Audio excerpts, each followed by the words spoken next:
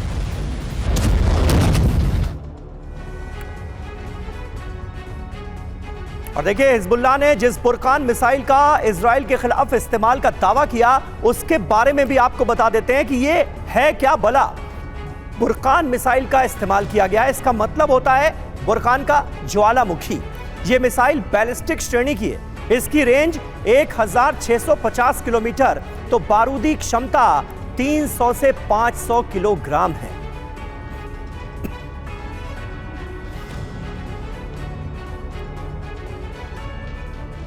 और इस बीच इजरायली प्रधानमंत्री बेंजामिन नेतन्याहू ने हमास और हिजबुल्लाह को बहुत बड़ी चेतावनी दी है। नेतन्याहू ने कहा है कि उत्तरी गाजा से हमास खत्म हो चुका है। ये देखिए क्या कह रहे हैं नेतन्याहू, उत्तरी गाजा में हमास के छिपने की अब कोई जगह हमने छोड़ी नहीं।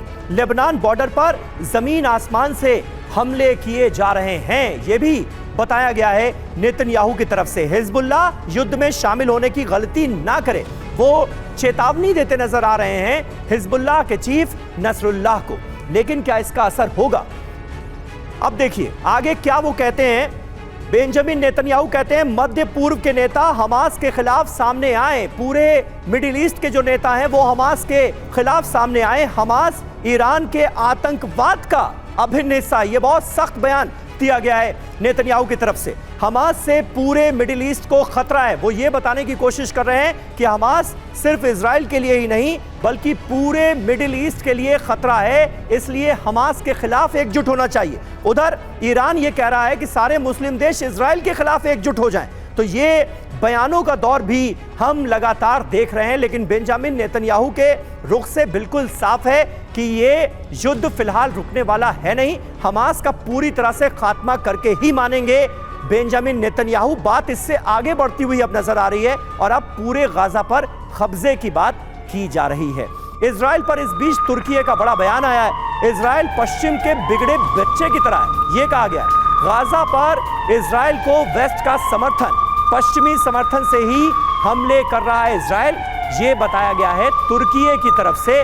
और पश्चिमी देशों का बिगड़ा बच्चा बताया है इजराइल को तुर्की के राष्ट्रपति एर्दोगन ने।